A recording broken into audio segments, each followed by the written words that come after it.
Merci. Question de Monsieur Joël Giraud à Madame la ministre de l'Écologie, du Développement durable et de l'Énergie sur le rôle de l'irrigation gravitaire en zone de montagne. La parole est à Monsieur Giraud. Merci Monsieur le Président. Monsieur le Ministre, l'agriculture est un enjeu majeur pour la vitalité de nos territoires. La loi d'avenir montre bien la volonté du gouvernement de soutenir une agriculture de qualité.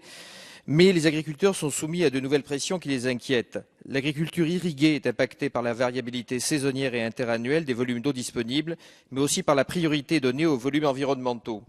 L'irrigation est au cœur de l'économie d'un département comme les Hautes-Alpes, où très nombreux sont les vergers et les cultures qui se trouvent en bordure de la Durance ou du Buëch notamment.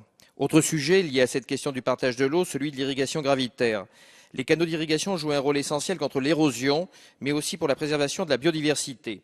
La redevance qui a été votée en 2006 s'applique à toute forme de prélèvement, si bien que les canaux sont petit à petit abandonnés par les associations qui les géraient bénévolement. Et je n'ai eu de cesse de m'exprimer sur ce sujet qui peut paraître anecdotique, mais qui est symptomatique du manque de reconnaissance chronique des pouvoirs publics pour les territoires de montagne, la spécificité de leur agriculture, leur patrimoine et leur rôle de château d'eau de la nation. Concernant le relèvement des débits réservés prévu par la loi sur l'eau de 2006, je partage les inquiétudes des agriculteurs dont la ressource en eau va mathématiquement diminuer. Dans les zones en déficit structurel comme le Buëch, les conséquences pourraient être dramatiques. 1200 emplois sont en jeu. Les possibilités de construction de réserves collinaires et de ressources de substitution paraissent maigres, coûteuses et aléatoires.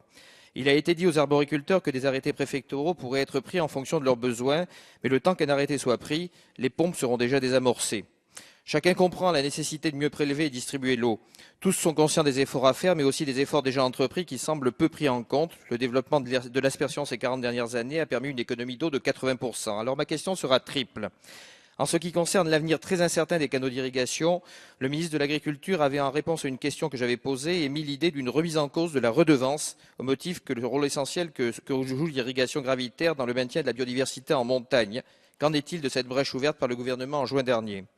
En ce qui concerne les débits réservés et le cas inquiétant de la vallée du Buëch, ne pourrait-on pas classer cette rivière en cours d'eau à production hydroélectrique comme c'est le cas de la Durance, ce qui permettrait de réduire le débit réservé de moitié en période sèche? Enfin, la future loi sur la biodiversité ne pourrait-elle pas repréciser le rôle joué par l'irrigation en zone de montagne sèche dans le maintien de la biodiversité afin de mieux reconnaître la spécificité des usages agricoles de montagne? Merci. La parole est à Monsieur le ministre de la Défense, Monsieur Jean-Yves Le Drian.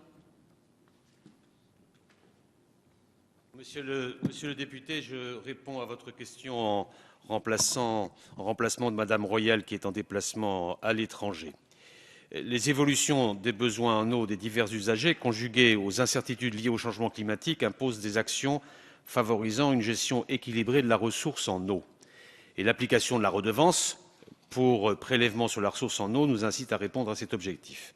Et par ailleurs, le principe constitutionnel d'égalité devant l'impôt ne permet pas d'exonérer de redevance des canaux traditionnels d'irrigation en montagne, alors que ceux de la plaine y seraient soumis. Néanmoins, le législateur, conscient de la fragilité du modèle économique de certaines structures agricoles, a d'ores et déjà réduit fortement la charge fiscale de l'irrigation gravitaire, qui bénéficie depuis la loi sur l'eau et les milieux aquatiques d'une assiette de redevance forfaitaire nettement inférieure au volume réellement prélevé.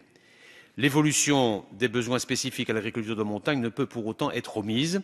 Et à ce titre, les actions menées par les agences de l'eau et les services de l'État locaux permettent d'inscrire les besoins en eau de l'agriculture de montagne dans une stratégie de gestion équilibrée de la ressource en eau, respectueuse tant de la qualité et de la diversité des milieux aquatiques que de l'économie de ces territoires. Ces actions sont fortement encouragées par les agences de l'eau, lesquelles apportent un concours financier important aux agriculteurs irrigants de montagne. Les services du ministère de l'Écologie et du Développement durable et de l'Énergie se tiennent à votre disposition pour vous donner des précisions sur ces concours. J'en viens maintenant au relèvement des débits réservés de la rivière Buëch. Depuis le 1er janvier 2014, les débits minimaux laissés à l'aval des ouvrages barrant un cours d'eau doivent être conformes à l'article L. 214-18 du Code de l'environnement et être égaux ou supérieurs au dixième du débit interannuel moyen, ce qu'on appelle le module.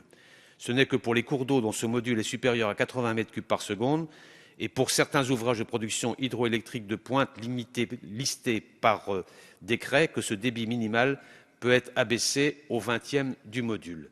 La Durance peut bénéficier de ce régime particulier en raison de son module suffisamment élevé et en outre, l'essentiel des ouvrages hydrauliques qui y sont installés sont listés dans le décret dont je viens de parler. Le Buëch, lui, n'est pas dans cette situation.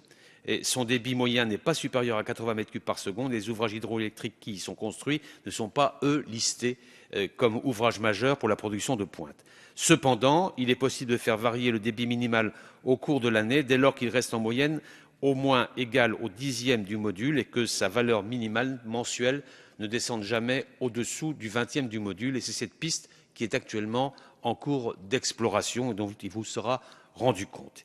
Il est prévu également que l'usage de l'eau dérivée pendant les mois de juillet à septembre demeure exclusivement réservé à l'irrigation.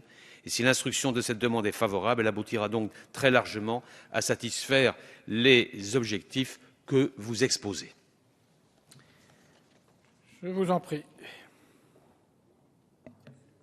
Merci Monsieur le Président. Monsieur le Ministre, je voulais vous remercier de vous être fait aujourd'hui le ministre de la Défense des zones de montagne, on va dire, puisqu'il n'y a plus beaucoup de troupes de montagne. Je voulais seulement vous dire que les comparaisons avec la plaine sont toujours un petit peu aléatoires, car entretenir des canaux sur 6 km de long, lorsqu'il y a 1500 mètres de dénivelé par des bénévoles, n'est pas tout à fait la même lorsque ces 6 km sont à plat. C'est la raison pour laquelle nous appelons à une plus grande prise en compte, au nom de l'article 174 du traité de Lisbonne, des zones de montagne, mais également des îles que vous connaissez aussi bien.